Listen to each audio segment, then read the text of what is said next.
Hi, I'm Victoria Simmons with the Georgia Post and this week's edition of the Georgia Post Review. My co-host this week is Christy Watkins, and our guest this week is Sarah Greer with the Crawford County 4-H Program and Extension Office, who's going to tell us all about their summer programs. They have a lot going on. Hey. Hi, how are you doing? Good, how are you doing? Doing well. Tell us all about what you got going on right now. Okay, so we have finished up a bunch of different camps and activities, kind of gotten the first half of our summer in, and we're looking towards the second half. We're starting off the end of this week with kind of honoring our older kids. A lot of times 4-H is looked as a younger children's program, but we actually have very active senior members too, so people 9th, 10th, 11th, and 12th grade. So we're going to take them out for kind of a night on the town and Warner Robins, dinner and a movie, just to kind of recap and catch up over the summer. We don't see them as much we see them more during the school year, so we're kind of all everywhere right now, so just kind of regrouping there. So 9th through 12th grade, for $20, we're going to Warner Robins for a movie, and everyone's still trying to figure out what they want to see. It's up in the air right now, but I'm going to let them have the decision. So what are they going between? The Incredibles?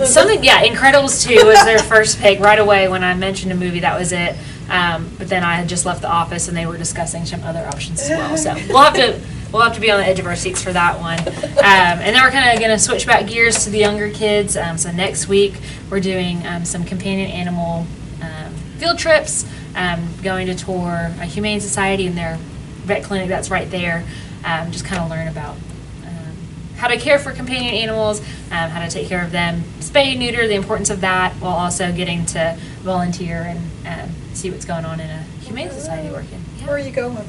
We're going into Columbus at one of their, they have a facility that's a vet on one side and a humane society on the other, and so that way we can kind of get both with one trip. Yeah, that's great. Yep, and so into July we're doing a 3-day camp for our younger guys, younger kids, 5th through 10th grade. We're going to be traveling around Crawford County. We're going to go down to Tifton, and I think we're going to go into Atlanta and just kind of see all the sides of agriculture in the state. So we're going to, some of the professors down in Tifton have a really cool cotton day that we're going to go and see cotton being grown, and then ginned as well. So that's kind of a unique opportunity right there at the university we have down there. And then we're going to tour some local farms, see how, these can be jobs for these guys one day, that they grow up, and if we can kind of hone those interests now and grow them up into, one day being farmers and serving our communities and feeding America, if we can get them now and help them find those interests, then that's kind of what we're going for. And so that is something for 5th through 10th grade. All the meals are included, all the transportation is included in our fees, so that's a nice thing. You just drop them off, pick them up, and everything else is taken care of, which we've had a lot of fun with for the past couple events. We've had kids making sandwiches and spaghetti lunches, and a fun time with feeding lots of little ones. And then we're moving into kind of, the fall. With fall comes the fair season. And so that's always been a really big event for Crawford students, just looking kind of back on records. It's something that anyone can be involved in, creating something for the fair, getting to compete, getting to see their work be showcased. And so we're just going to have a practice day. We're going to kind of get everyone who's interested in doing something for the fair in one place, talk about all their options. We're going to just kind of hang out that afternoon, have some lunch, talk about all the different things that they can do and be involved in the fair.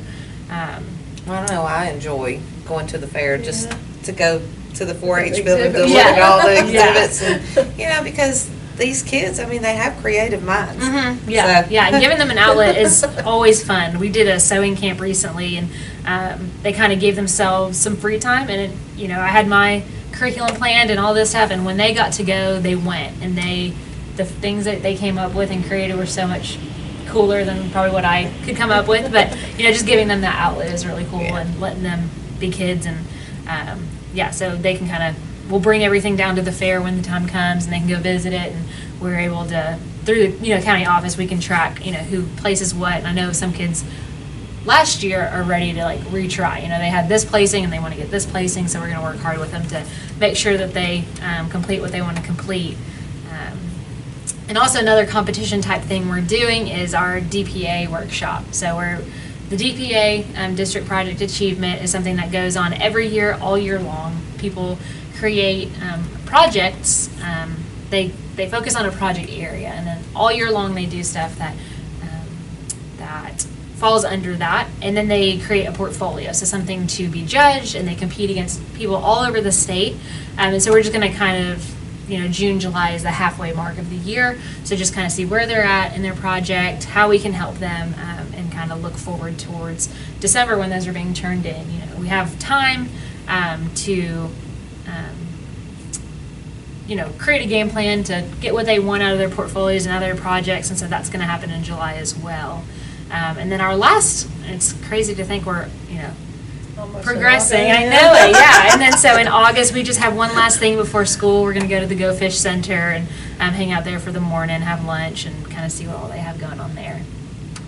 All right. Well, when can the kids start signing up for 4-H? Is it like, just at the beginning of the school year? All year long, we're open. I mean, we do go into every classroom in Crawford County, 4th, 5th, and 6th grade. So they have an opportunity there to sign up, be involved in a club in their classroom.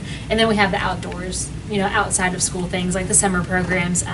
We push a lot on Facebook, on our websites, on the Crawford County discussion page, just kind of keeping people in the loop. And it's been exciting because we have seen new kids come in.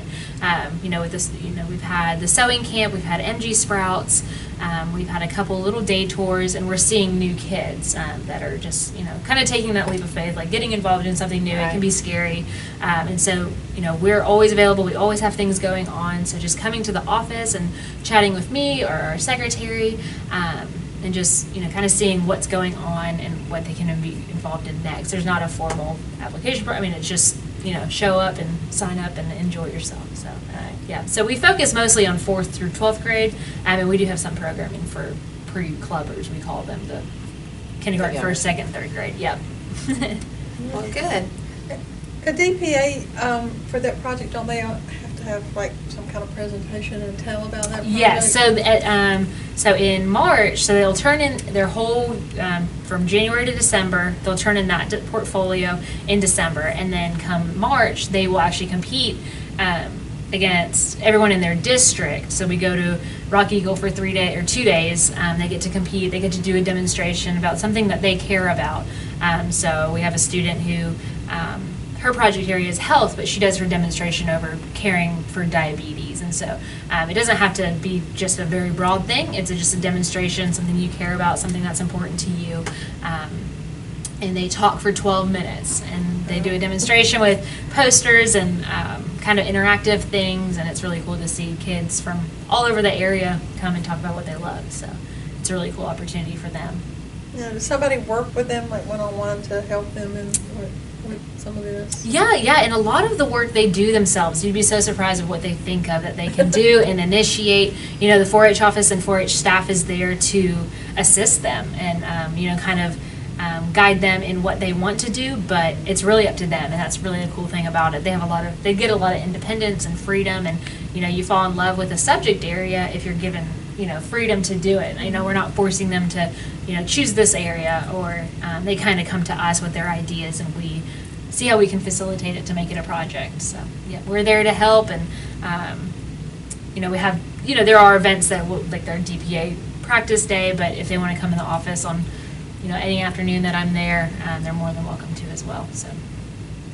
Yeah, if they're really interested in it, they tend to do better. Yes, so. Yeah, exactly. Yeah, we have some that take, the full initiative. I don't have to do anything but kind of proofread what they write, and that's what you want. You want them to want to do it.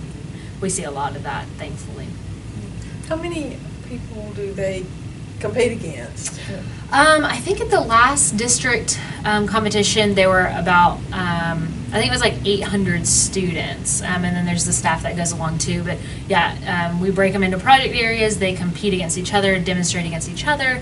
We grade their portfolios, we grade their demonstrations, and then from there, they're actually, if they place first, then they get to go compete at state. So they compete against the top of all the other districts. That's just a really cool opportunity because there's not many things that you get to, progress like that. Some sports you can make it to state, but they have the opportunity to do this every single year, an independent project, and compete against other kids in Georgia. Did you have any last year to make it? Yes, we do. We have state is actually in July, so it's it's about a year and a half process. So from January to December, they compete in March, and then in July they actually get to go to Atlanta at a hotel conference center there and compete that week. And so we do have one, Jaden Childry. She's competing in wildlife, and so she does her demonstration there, and then. If she wins first place there, that's called mastering, and so that's kind of the goal of a 4-H is to master something, whether it be a team sport or a junior sport or an independent competition like this. How many kids have you had this summer? It's actually been amazing. So we've had kind of, I've been trying to keep track of the contacts we make, but then also the unique contacts. So if someone comes to 3 things, we try to count them once. But between the first 5 events, we've had about 25 to 30 unique contacts. So first timers or just coming to one thing. We've seen really good success that I've been really pleased with, and not just that, but the quality of the kids too. They want to be there. They're having fun. They make my job so much fun to just be there and goof off and learn at the same time. So we've had 2 3-day camps. So the one was a sewing, and then MG Sprout. So we're there from 8 to 5 for 3 days in a row, learning and having fun, and gaining new skills and friendships, and it's been a lot of fun so far. Do you have a lot of the students that go from the beginning when you start and forth, and then go all the way into We do the have a graduate? couple, yes, and that's our goal, is to kind of grow them up. There's been kind of a shift in the agent, and that is kind of hard sometimes because you kind of lose contact with those kids if no one's in the position for a couple months. And so our goal is to bring them up all the way. They can graduate and with us, and at that level. But there's scholarship opportunities, and we've already had students get scholarships, and they haven't even started college. And so that's always really cool. And just when they finish with us, they have everything that they've done, and they have things that. They can lead projects, they can lead a summer activity, and so those are really cool things that they can bring to a college admissions table and say, I've done this, this, and this, and then they can gain scholarships there as well. So it's really cool to kind of grow them up and see that process happen. But it does happen within, Crawford's a little bit different just because we haven't had a steady agent for a little while. And kind of lost those kids, but other counties around us have seen that success, and that's what I also want to bring here for sure. Okay. Yeah. You got any new programs coming up when school starts back, or? We are actually in kind of discussing different programs with the schools. We obviously will go in with the 4th, 5th, and 6th once a month. We go in, teach a hands-on lesson to just kind of supplement what they're already learning, but doing it to kind of give them a break, have fun, be a part of a club, learn something hands-on. But I want to grow that. I would like to have after-school programs where they can stay at the school, don't have to worry about transportation until parents get off work. Give them a snack, give them an activity. We'd like to focus on gardening. Obviously, there's a need for produce in Crawford County, and if we can teach them how to do it themselves, that helps everybody out. And so we've been kind of brainstorming for the new year with things like that at both the elementary and the middle school level. Yeah, that'd be great. I'd love to see a community garden of some kind. Yeah, I know that is in the works. From a couple different perspectives, I know that the FFA groups are working on that. Some of our master gardeners for the extension office have come across a piece of land that we might be able to use that for as well. And so that's kind of, I think that in the next year we're going to see a lot of growth in that area as well, which we're working towards. Yeah, I think it's very important that they learn about where food comes from and how to produce it and all that. Yep, and how to use it too. Eat healthy, and you can give them all the squash and broccoli they want, but if they don't know how to use it, then it might not go to such good use, I guess. But but there is a new garden bed in Crawford County. I don't know if you've noticed, but so MG Sprouts, the 3-day camp on gardening, we had 6, 7, and 8-year-olds, and they built a pollinator garden. So it was funded by Georgia Farm Bureau. It is in David Bailey Park. We went through with the Keep Roberta Beautiful to get it established there. It needs some plant tags. We're working on all the signage and stuff, but then it's going to be kind of have a opening for the community to enjoy and attract pollinators and open the discussion about bees and butterflies and the importance in Georgia ag. So the kids, they were fun, and they had a lot of fun with putting that in and installing it, and to have it covered funded by a grant was awesome as well. Yeah. That's good. Yeah, yeah. Yeah, that's really good. So, anything else going on or coming up or? As far as the adult ag classes, we have an egg candling class coming up on June 25th. So to sell eggs legally in Georgia, you have to have a candler's license, and so we have a representative from the Georgia Department of Ag to come out and teach that. It's a class from 10 to 3. We just learn about what is an edible egg basically, and how we can market it and sell it to produce, a healthy food supply. And so that class is coming up. It's $10, which covers lunch, and you'll leave with your license for Georgia Do they candlers. It's called candling. Do they actually look at the egg with the candle? Yes, yes, we have 4 at the office right now. The FFA group has given us, or lent us 2, and we had 2, and so yeah, the Department of Ag is going to come out and teach that class for us. Okay. What other adult things might you? So also in the future for our small ruminants, sheep and goats, the really cool thing about Georgia Extension is the network that we have and the resources we have. So it's a grant-funded program called Journeyman, and so it starts out with a course on business, how to run a business, how to do your checks and balances and all of those things. And then it teaches you the actual production. So to run a good, any farm is a business essentially. And so we kind of have the business class built in, and then teaching them how to manage a farm of sheep and goats. So that's going to be something that's coming in the fall. One of the great things about it is it won't just be me teaching it. It'll be an agent from Lamar and Upson County, Peach and Taylor, Bibb, Monroe, and Macon County. So we're going to get a bunch of really great educators, specialists from the university to come in.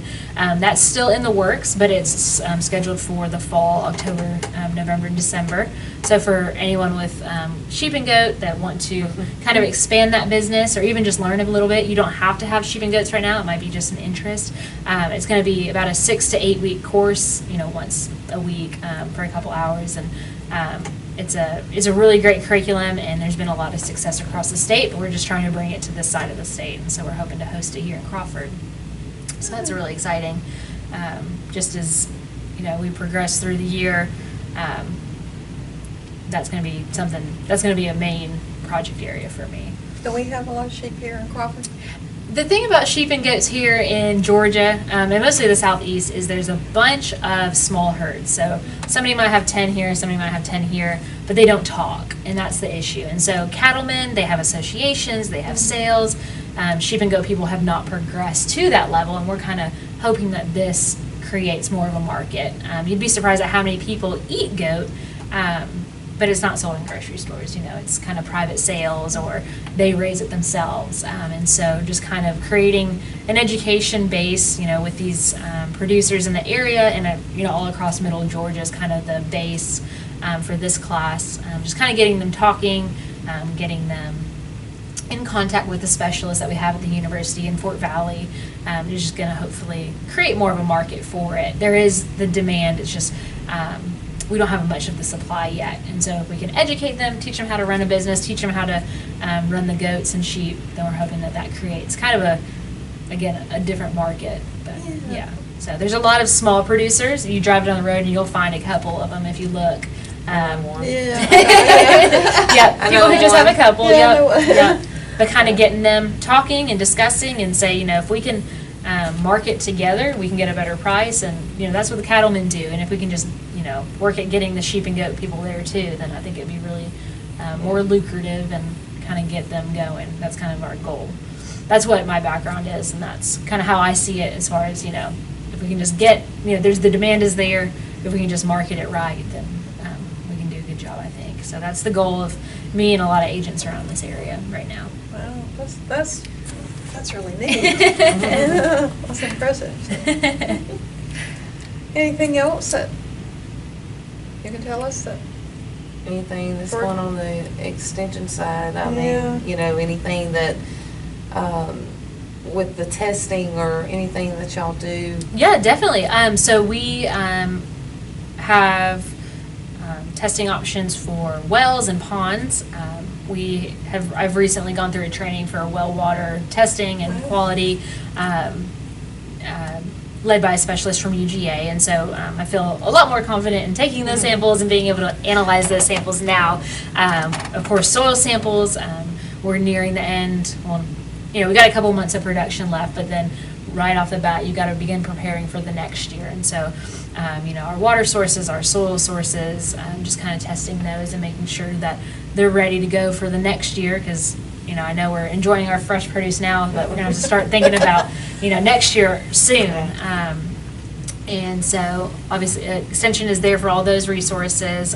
Is there a charge for those tests? There is for the testing. It depends on what you're looking for. A basic water sample is going to be about $20. A basic soil sample is about $10, and that includes postage. So we send it off to our labs, and then results should be back in within 7 days is our goal. Usually it's a lot quicker than that, but 7 kind of gives us a buffer.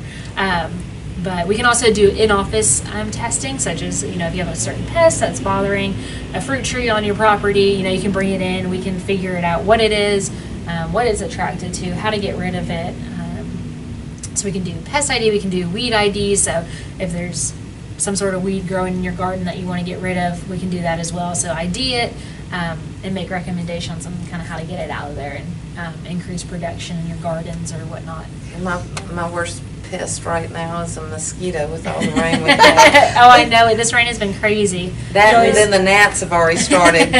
Go to work out in the yard and they're like clung to you.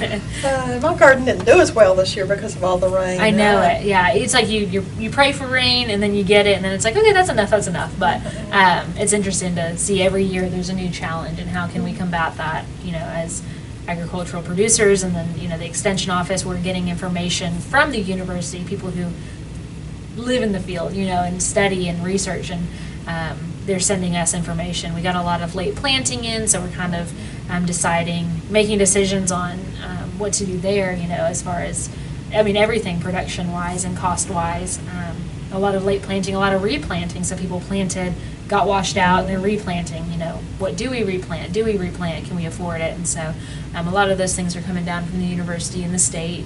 And so we're just trying to stay on top of that and provide that information to our producers. Yeah, that's hard for farmers because you just don't know from I know year to it. year. Yeah, everything changes every year. It seems like there's a new, if it's not this, it's a new pest, it's a new, the weather, is it drought, is it floods?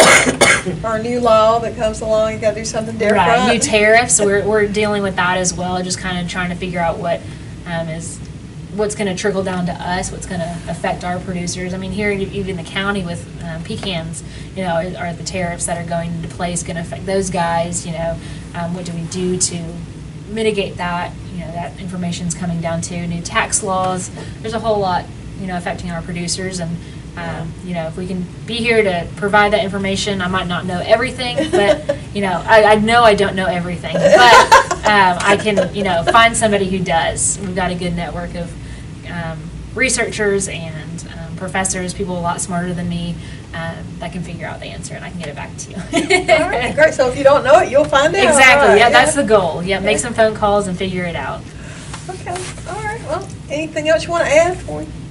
I don't think so. I just, we've got those final summer things coming up. If you're interested in, if somebody might be interested in signing up, just stop by the office and talk to us. And we've got some registration forms. We've got room left still. Our events typically fill up a couple days before. Once people figure out what's going on with their week, if they can fit something in, they find it.